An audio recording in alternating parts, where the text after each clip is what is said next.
A parábola do grão de mostarda. Parábola do grão de mostarda. Primeiro, eu vou ler o segundo texto, o outro texto. A parábola do grão de mostarda. Depois a gente volta ali para ler aqueles dois textos. Mateus, existe, bastante dúvida a questão das parábolas, e principalmente essa do grão de mostarda, que é difícil as pessoas terem um entendimento, cada um tem um entendimento, o que significa, as parábolas todas na verdade, mas em especial esta daqui, E eu queria falar então, o capítulo 13 de Mateus, ele tem, na verdade, 7 parábolas. Tem 7 parábolas nesse mesmo capítulo. Então, nós precisamos observar bem isso. 7 parábolas no mesmo capítulo. Eu não vou falar muito de todas, mas eu quero usar pelo menos 3 aqui, mais 2, uma antes e uma depois ali, para nos ajudar a entender essa questão da parábola do grão de mostarda, Para nos ajudar a entender. Então tem a parábola do semeador, tem a parábola do joio, Tem a parábola do grão de mostarda, tem a do fermento, o tesouro escondido, da pérola e da rede. Então no mesmo capítulo, ali o Senhor deixou 7 parábolas.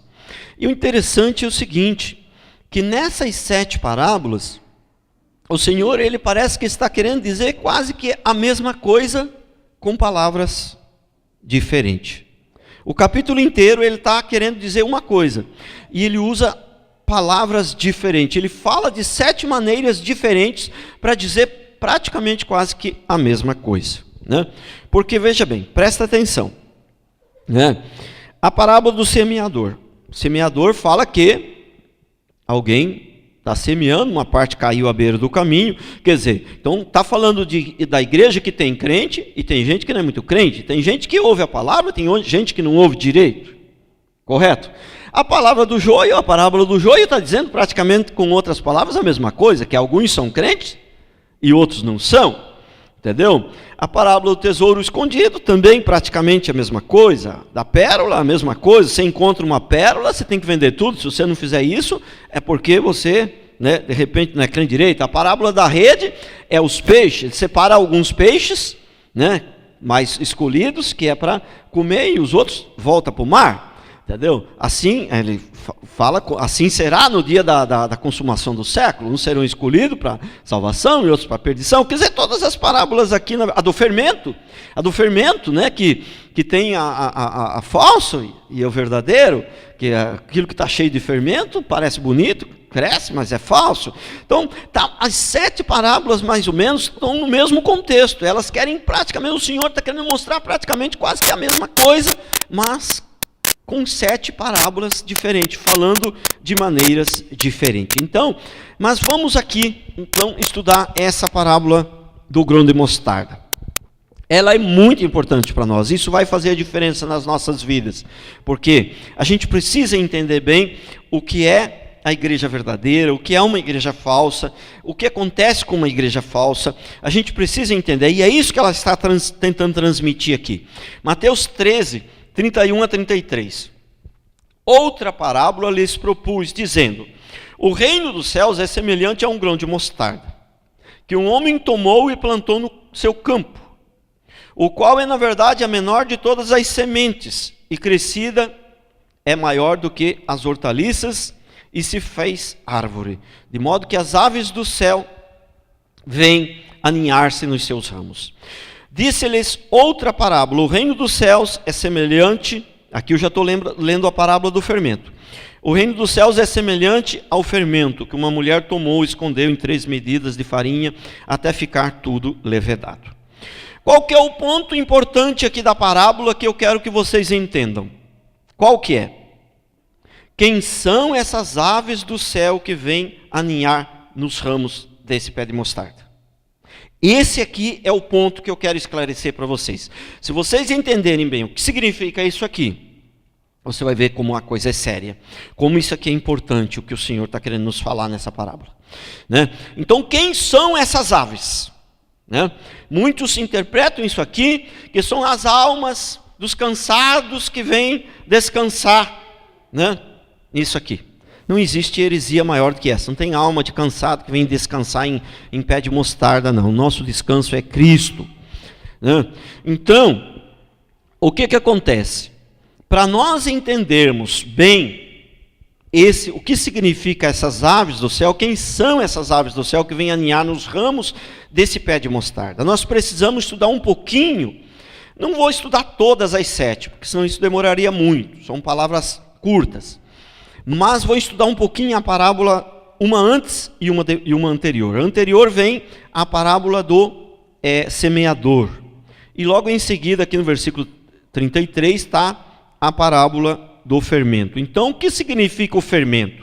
O reino dos céus é semelhante ao fermento que uma mulher tomou, escondeu em 3 medidas de farinha até ficar tudo levedado. O fermento, na Bíblia, sempre simboliza o pecado. Então, o que simboliza o fermento na igreja? O fermento no pão é o seguinte: você faz um pão de 50 gramas, ele tem uma espessura, né? Aí, mas com pouco fermento, mas com muito fermento, você taca muito fermento, ele triplica o tamanho e fica lindo, a aparência fica maravilhosa, né? Mas o que acontece com um pão desse? Você apertou ele com o dedo assim, você fala: nossa, esse negócio é falso, isso aqui é isopor, é puro vento, entendeu? Então esse negócio aqui é falso. Então é assim a parábola do grão de do fermento. É algo que é falso, algo que vai ter uma aparência bonita, algo que vai ter um tamanho, que vai saltar os olhos, mas é algo que é falso, que não é verdadeiro. E além disso simboliza o pecado. Correto? Vamos voltar então ao nosso texto anterior aqui, para ouvir aqui o que diz a respeito da parábola do semeador. Mateus 13:4. E ao semear, uma parte caiu à beira do caminho, e vindo as aves a comeram. As aves. Bom, nós estamos no mesmo contexto, no mesmo capítulo. Você observou que são 7 parábolas, que o Senhor está querendo dizer quase a mesma coisa. Então, essas aves daqui são as mesmas das de lá, correto? E o que o Senhor diz a respeito dessas aves aqui? Mateus 13:14. Ao semear, uma parte caiu à beira do caminho, e vindo as aves do céu, aquela parte da palavra que você não ouviu direito, vem umas aves e pega. Qual que são as aves? O versículo 19, Mateus 13:19. A todos os que ouvem a palavra do reino e não compreendem, vem o maligno. Então, essas aves aqui, essas aves que vêm e pegam a semente à beira do caminho, são demônios, né?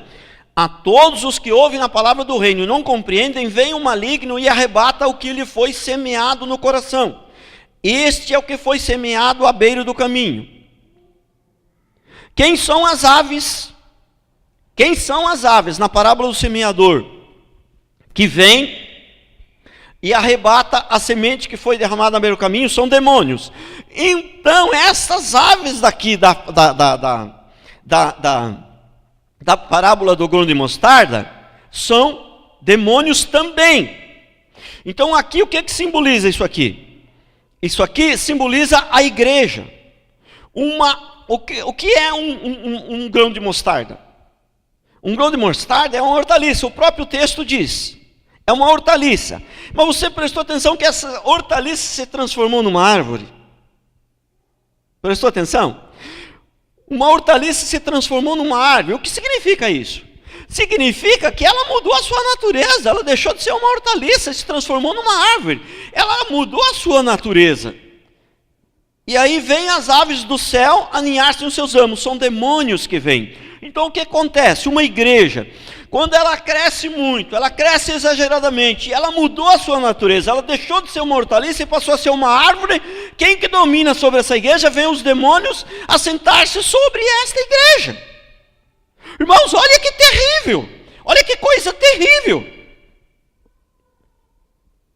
Então, irmãos, se nós não formos fiéis à palavra de Deus, se nós não fizermos de acordo com a vontade do Senhor, se nós não observarmos os princípios, não estou dizendo que a gente tem que ser perfeito, mas estou dizendo que a gente tem que ser dedicado à nossa vida, o melhor para poder pregar o que é correto, para poder ensinar o que é correto, para fazer o melhor que a gente pode, né? Porque se a gente começar a querer crescer a qualquer custo, né, vai ser mudada a natureza, vai mudar a natureza da igreja, vai mudar a natureza da hortaliça, vai virar uma árvore, e aí os demônios vêm aninhar-se sobre esses galhos.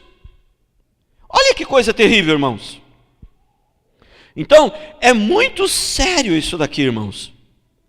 Ou a gente é fiel a Deus, ou o diabo vai se assentar nos galhos. Entendeu? Então nós não temos opção, irmãos. A gente temos, por isso que eu decidi na minha vida ser fiel a Deus. Eu vou me dedicar ao máximo para ser fiel a Deus.